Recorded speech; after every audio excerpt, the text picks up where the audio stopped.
Bismillahirrahmanirrahim. Assalamualaikum warahmatullahi wabarakatuh.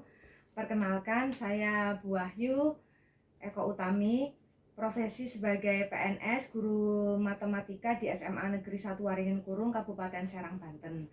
Alhamdulillah, saya termasuk peserta acara public speaking. Public speaking ini adalah acara yang luar biasa, coachnya juga hebat-hebat. Dan saya merasakan bahwa materinya itu daging semua, luar biasa. Nah, saya baru menyadari bahwa di public speaking ini, yes or not-nya itu jelas. Artinya begini, saya selama ini ketika ngajar, sebelum masuk ke materi inti, saya bercerita terlebih dahulu. Mengapa saya melakukan itu? Karena saya terinspirasi oleh seorang guru saya ketika saya masih SMP, yaitu guru biologi.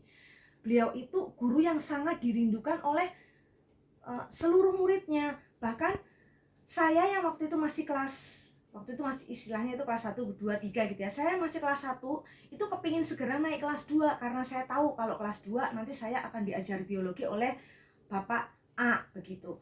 Nah, ternyata begitu saya benar-benar duduk di kelas 2 SMP, saya menyadari bahwa apa yang dikatakan oleh kakak kelas saya itu betul.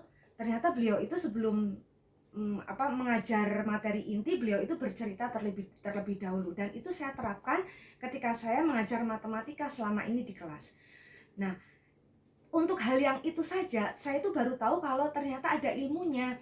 Di public speaking itu ada materi yang di situ diajari bagaimana cara membuka kelas. Salah satunya ternyata dengan bercerita.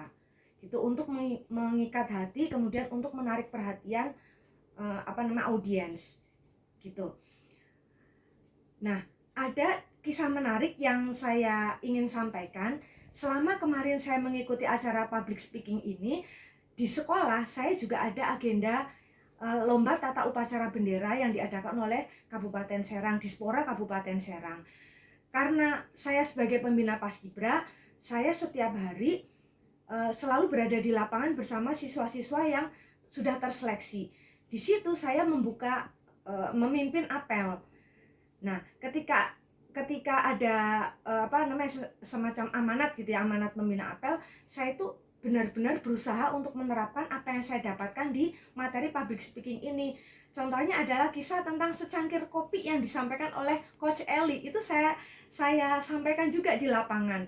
Dan mungkin itu juga jadi salah satu variabel kemenangan kami ya. Alhamdulillah sekolah kami akhirnya dapat juara 1 lomba tata upacara bendera se-Kabupaten Serang.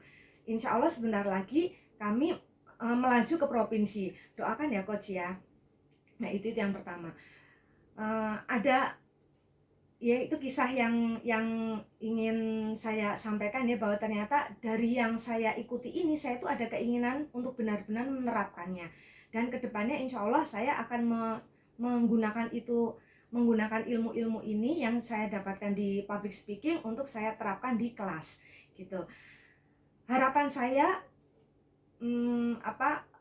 acara public speaking ini lebih mungkin karena memang online gitu ya, kemudian saya juga mengikutinya itu dengan udah tenaga sisa gitu ya, akhirnya saya sendiri juga sempat semacam tidak bisa sungguh-sungguh optimal begitu untuk mengikutinya gitu ya, karena memang udah seharian capek di lapangan, terus juga mengajar siswa gitu. Saya sampai rumah itu sudah capek gitu. Mendengarkan acara public speaking ini juga tidak benar-benar optimal banget gitu ya di 2 sesi itu, sampai sehingga saya itu harus membuat saya harus mendengarkan dan menonton YouTube-nya, saya ulang lagi gitu ya, sambil saya mengoreksi gitu supaya ilmunya benar-benar masuk dan bisa saya catat gitu.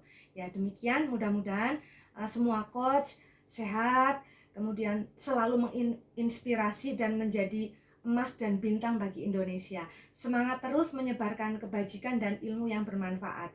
Terima kasih. Wassalamualaikum warahmatullahi wabarakatuh.